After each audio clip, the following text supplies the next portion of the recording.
Hello, if you've ever wondered how to find more joy and more reward and more hope when caring for a loved one, you've come to the right place.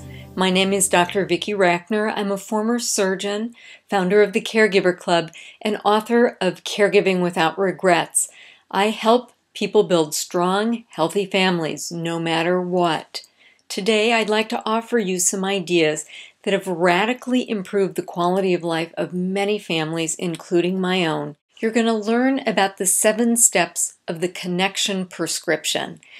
These habits form a mindset that will help you help your loved one in the most helpful way. Step number 1 is set the emotional thermostat. My family adopted a wonderful dog. There was just one problem. The dog was very aggressive with other dogs. I hired a dog trainer who evaluated the situation and told me this: if you just step up and be the calm pack leader, things will be better. And she was right. Our brains are wired with special mirror neurons that literally allow us to feel the feelings of others. If you walk into a room when somebody's anxious or fearful, it's easy to catch the chaos. This is important because emotion drives motion. Your feelings shape the way that you see the world, and they shape the choices that you make. You make the best choices when you're calm. I first learned the importance of calm when I was a medical student. I remember my resident once telling me, the very first thing you do when you arrive at a cardiac arrest is to check your own pulse. The strong family leader keeps the calm rather than catches the chaos. They set the emotional thermostat to calm. Step number 2 is let them take center stage. Oprah said that she's interviewed over 40,000 people and she's discovered that everyone wants the same thing. They want to know, do you hear me? Do you see me? Does what I think matter to you? Say with your words and your action the greeting from Avatar, I see you. Listen with your ears, but you can also listen with your body. Smile at this person. Mirror their body language. Mirror their speech patterns. Step number 3, shield them from your pain. Your loved one dealing with a health challenge is like the player on the field, and you as the caregiver are like the fan in the stands. Ask any professional ball player, and they'll tell you that what happens with the fans in the stands impacts their performance. They do the best with supportive, enthusiastic fans. There's no question that it can be more challenging to be a family caregiver than to be the person with the illness. Dementia is a great example.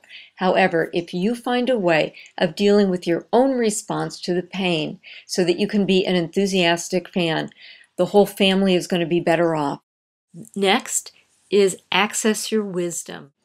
We grow and develop like trees. Each year we lay down a new layer of experience and wisdom. When we face a circumstance in our current life that reminds us of an unhealed trauma from days past, we become the person that we were back then.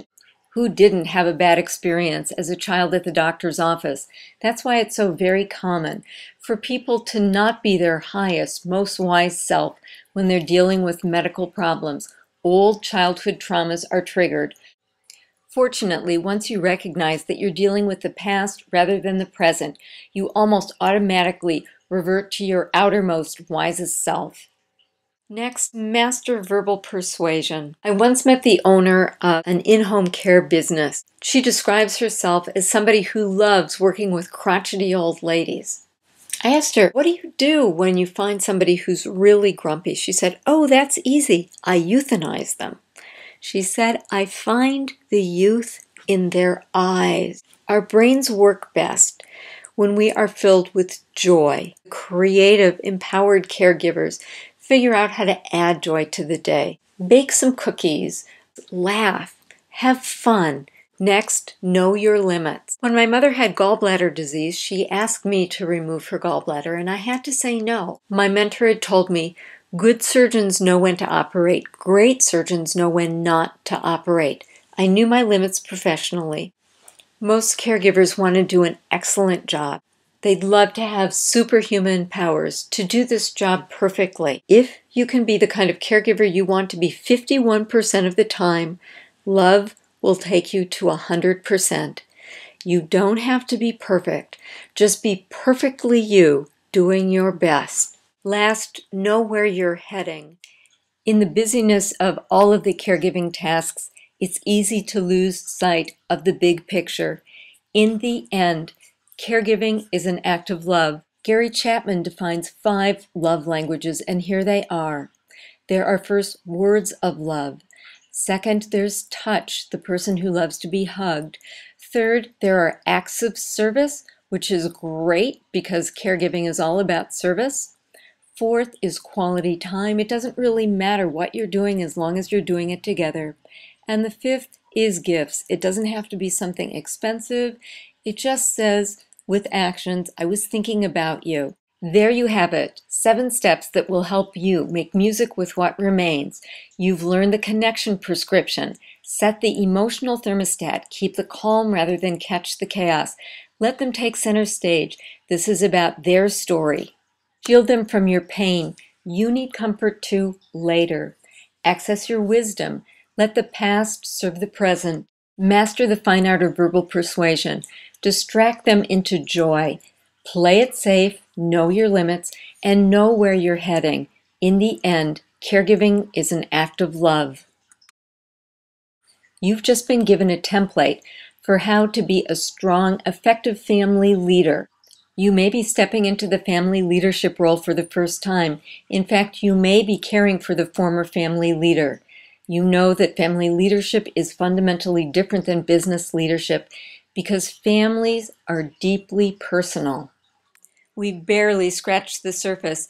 If you'd like more information about how to bring the connection prescription into your life or bring these ideas to your organization, visit my website at www.drvickyrackner.com. Remember, you have everything it takes to infuse your family with more joy, more love, and more hope. Just stay connected.